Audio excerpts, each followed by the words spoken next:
Welcome to another episode of Talking Timepieces, where we talk about watch collecting and horology. Today, on an episode of Fun with Straps, we're going to have a lot of fun with this Omega Globemaster annual calendar. The Globemaster is a very, very underappreciated and frankly undervalued watch in their lineup, and it really is a strong argument for a go anywhere, do anything, one watch collection watch. The sapphire crystal is very thick and heavily domed, and this very pretty shiny bezel is made out of tungsten carbide, so odds are it will damage the things that would normally scratch other watches, because they make drill bits out of tungsten carbide. So we have a beautiful watch, steel case, sapphire crystal, tungsten carbide bezel, and one of the most attractive display backs in the industry. They have that little medallion with the observatory to honor their wins in horology, and it blocks the rotor pivot in the view, so it really works out nicely. On the wrist, it's just a good looking watch. I've got about an 8.5 inch wrist, and this watch fits me very, very well. In fact, I believe, let's double check real quick. It's a 41, and it looks really good. It has great wrist presence.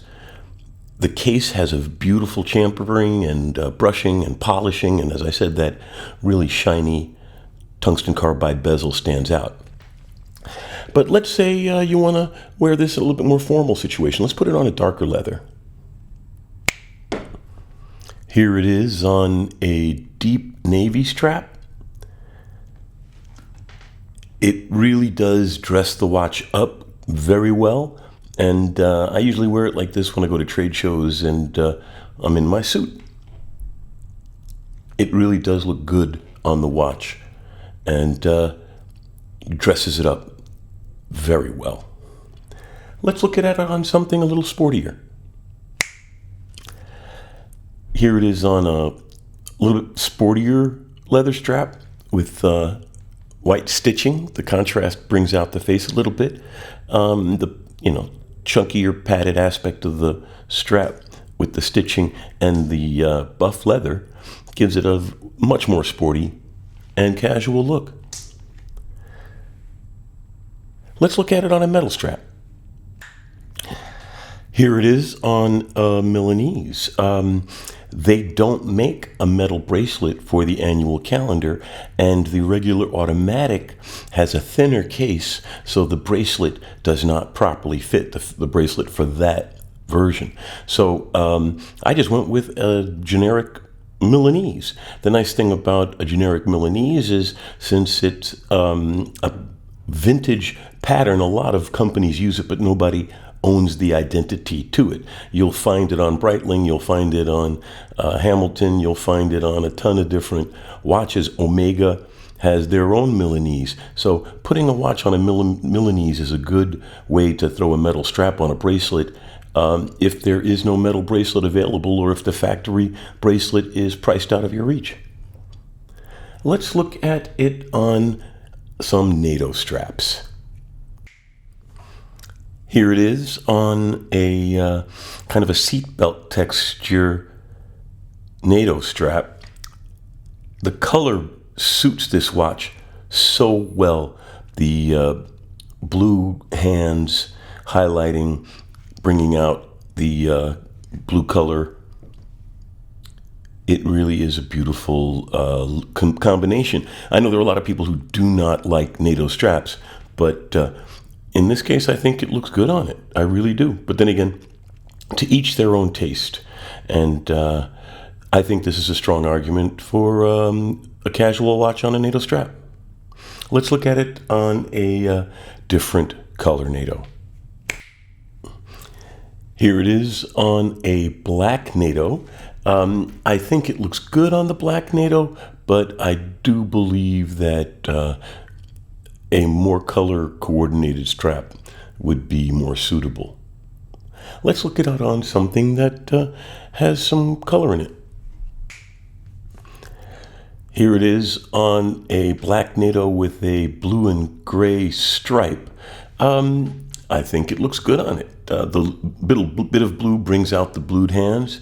And, NATOs are great for the summer because they're very casual. And there's cloth underneath the watch, between the watch and your wrist.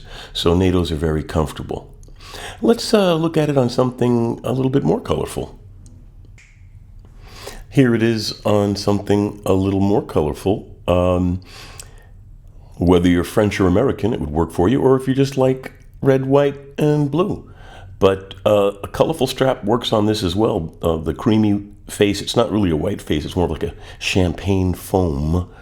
But the blues and the red doesn't even look out of place. I think it looks good on this band. Good one for the summer. Let's look at it on something a little bit more traditional. Here it is on a Bond NATO.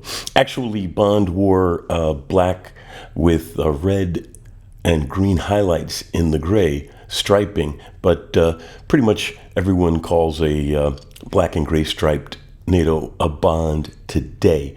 But it does look all right on this. I do believe that this is the kind of watch that does look better with more color coordinated NATO straps, or more neutral. Let's put it on a neutral one just to get an idea of what it would look like. I think this gray NATO actually suits it quite well also.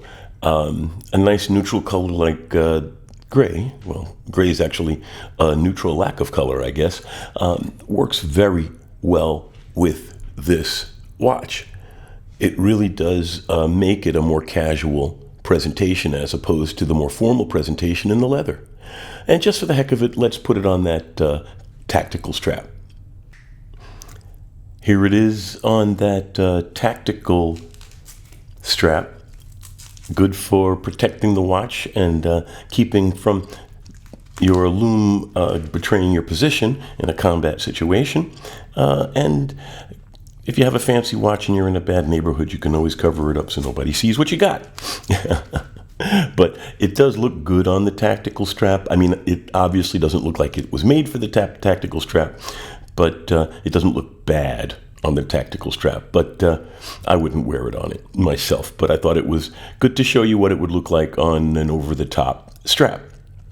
So thanks for watching. If you appreciated the content, please like and subscribe, tell your friends, and have a great day. Thanks for watching.